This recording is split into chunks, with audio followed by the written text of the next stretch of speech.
Hello friends, इस movie की शुरुआत वहीं से होती है जहां से इसका पार्ट 1 खत्म हुआ था। यहाँ हमें लूजर्स क्लब के बच्चों को दिखाया जाता है और वो सब एक ओथ लेते हैं कि जब 27 साल के बाद पेनीवाइज आएगा तो हम सब उसका मुकाबला मिलकर करेंगे और इस बार हम उसे जान से मार देंगे। इसके बाद हमें 27 साल के बाद का सीन दिखाया जाता है जहां पर हम डेरी टाउन में एक फेस्टिवल को देखते हैं और यहाँ दो लड़कों को कुछ लड़के तंग कर रहे थे। रात को जब वो लड़के उस फेस्टिवल को छोड़कर घर वापस जा रहे थे तो वो लड़के उन्हें दोबारा से तंग करने आ जाते हैं। तभी वो दोनों लड़के भी उन्हें मारने लग जाते हैं और इसी दौरान वो उन्हें काफी जख्मी कर देते हैं और उनमें से एक फ्रेंड को वो उठाकर ब्रिज से ही नीचे फेंक देते हैं। और उन बॉयज के जाने के बाद वो दूसरा लड़का अपने फ्रेंड को ढूंढने के लिए नीचे जाता है। रिवर के नीचे जाने के बाद वो देखता है कि उसके फ्रेंड को पेनीवाइज ने पकड़ा हुआ है और वो उसके फ्रेंड को उसके सामने ही मारता है और खा जाता है। तभी वहां बहुत से बैलून्स उसके आसपास आ जाते हैं और इससे हमें ये पता चल जाता है कि 27 साल के बाद पेनीवाइज वापस आ गया है और उसका लोगों को मारने का सिलसिला दोबारा से शुरू हो गया है। इसके बाद हम 27 साल बाद माइक को दोबारा देखते हैं। वो उस बॉय की डेथ की न्यूज को एक रेडियो से सुनता है और वो भी उस रिवर के पास जाता है। यहाँ वो एक ब्रिज को देखते हैं जहाँ पर कम होम लिखा हुआ था। इसी के साथ वो इस बात को समझ जाता है पेनीवाइज वापिस आ गया है। माइक सबसे पहले बिल को कॉल मिलाता है जो कि अब एक बहुत पॉपुलर राइटर बन चुका था। उसके लिए माइक को पहचानना बहुत मुश्किल था लेकिन फिर वो माइक को पहचान जाता है। वो माइक को मिलने के लिए टाउन में बुलाता है जिस पर वो एग्री हो जाता है। इसके बाद माइक बेन को कॉल मिलाता है जो कि अब काफी रिच मैन बन चुका था। इसके बाद माइक बेवर्ली को कॉल मिलाता है जिसका हस्बैंड एक काफी रिच इंसान था और उसे काफी मारता पीटता था और माइक की कॉल आने के बाद उसे काफी देर मारता है और इस वजह से बेवर्ली भी अपने हस्बैंड को हिट करके वहां से निकल जाती है और उससे रिश्ता खत्म कर देती है। इसके बाद माइक अपने एक और दोस्त जिसका नेम स्टैनली था उसको कॉल करता है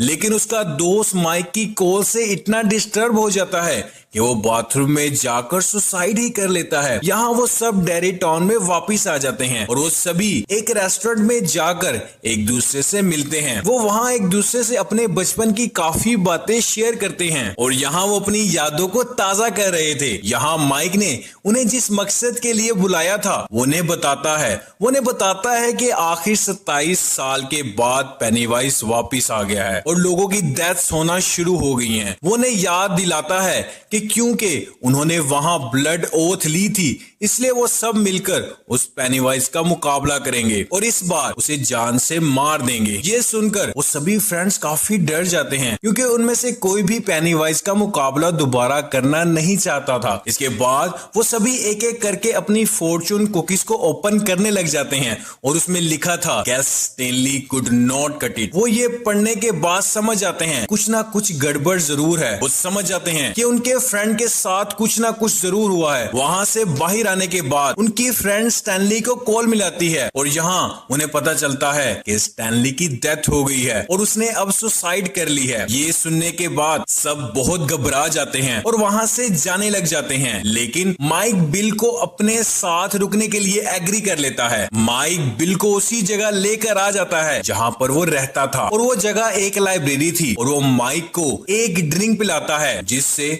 उसको विजन्स आना स्टार्ट हो जाते हैं और माइक उसे एंशिएंट पिरामिड दिखाता है जिसमें वो पेनीवाइज को कैद कर पाएंगे। माइक बिल को बताता है कि 18th सेंचुरी में एक ट्राइब ने एक रिचुअल परफॉर्म करके उसे इसमें कैद किया था। वो उस ट्राइब से मिलकर आया था और उनका ये एंशिएंट पिरामिड भी चुरा कर ले आया था ताकि वो पेनीवाइज को इसमें कैद कर सके।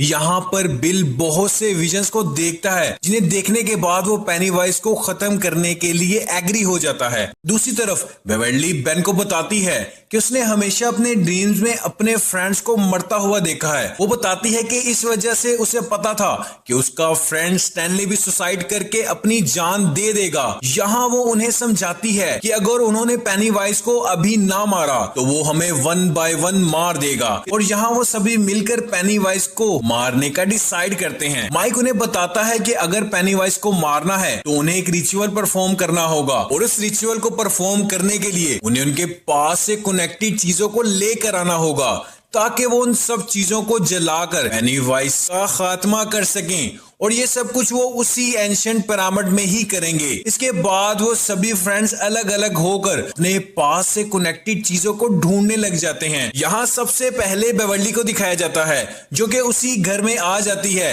जिस घर में वो बचपन में अपने फादर के साथ रहती थी। वो वहां पर एक लेडी से मिलती है जो कि अब उसके घर में रह रही थी। यहाँ बेवर्ली वहां एक जगह से एक लेटर निकालती है जिसे कि बेन ने उसे बचपन में दिया था। बेवर्ली अचानक देखती है कि वो बूढ़ी औरत एक क्रिएचर में बदलकर उस पर हमला कर देती है, लेकिन बेवर्ली जल्दी से उस लेटर को वहां से लेकर भाग जाती है। इसके बाद बिल को दिखाया जाता है जो कि उसी ड्रेन के पास आकर रुकता है जहां पर उसके भाई को बचपन में पेनीवाइज उठाकर ले गया था। यहाँ जाकर वो उस ड्रेन में चिल्लाता है कि इतने सब बच्चों में से उसने सिर्फ उसी के भाई को क्यों उठाया। तभी उस ड्रेन में से आवाज आती है कि उसे तो बिल चाहिए था।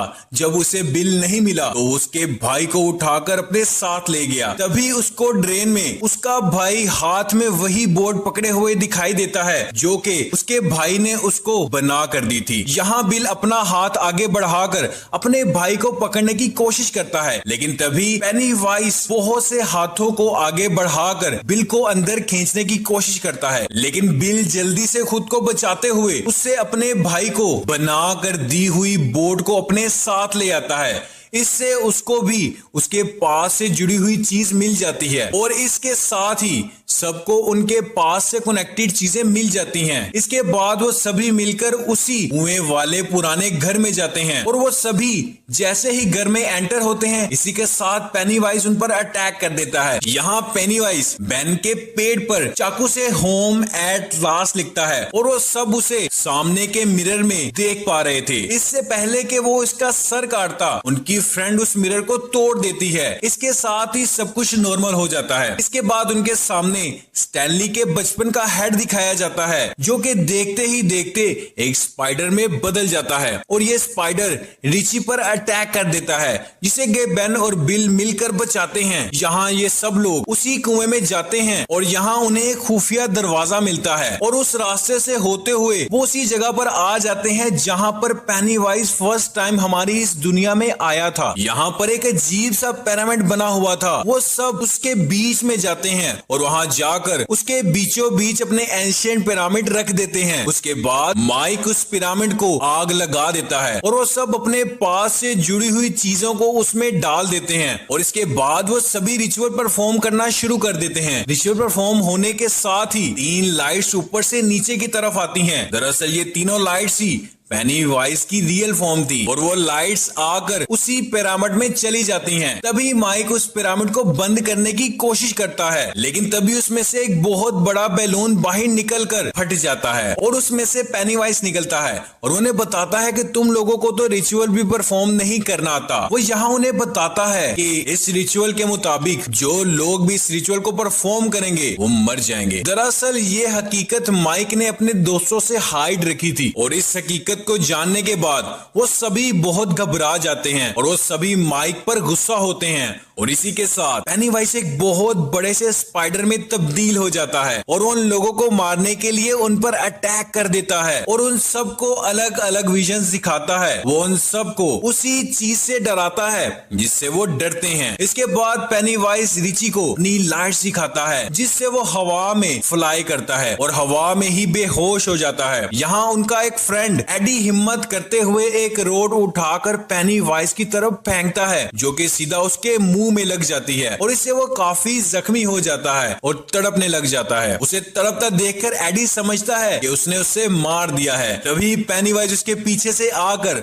उसके पेट में स्टैब कर देता है। इसके साथ ही एडी काफी जख्मी हो जाता है और मर जाता है। एडी को इस तरह मरते हुए देखकर वो सब घबरा जाते हैं। वो समझ गए थे कि उनकी मौत उनके सामने है। तभी माइक उन्हें बताता है कि इस वक्त पेनीवाइज अपनी खतरनाक फॉर्म में है और वो उसे इस वक्त नहीं हरा सकते। अगर हम उसे हराना चाहते हैं तो उसे छोटे फॉर्म में लाकर ही हरा पाएंगे। ये सब एक बार फिर से उसका मुकाबला करने का सोचते हैं। ये सभी मिलकर उसकी काफी इंसल्ट करते हैं। वो लोग उसकी इतनी इंसल्ट करते हैं कि वो साइज में छोटा होता होता काफी छोटा हो जाता है, और जब वो काफी छोटा हो जाता है तो माइक उसके हर्ट को उसकी बॉडी से निकाल लेता है और उसे अपने हाथों से क्रश कर देता है। इसके बाद फाइनली पेनीवाइज मर जाता है। इसके बाद सभी फ्रेंड्स अपने फ्रेंड के पास आते हैं जिसे पेनीवाइज ने हिट किया था, और वो देखते हैं कि वो भी अब मर चुका है। इस वजह से वो सभी काफी दुखी हो जाते हैं। इसके बाद वो सभी उस जगह से बाहर आ जाते हैं, क्योंकि पेनीवाइज के मरने के बाद वो जगह टूटना शुरू हो गई थी। इसलिए हम देखते हैं कि स्टैनली ने उन्हें मरने से पहले एक लेटर लिखा था। वो उन्हें कहता है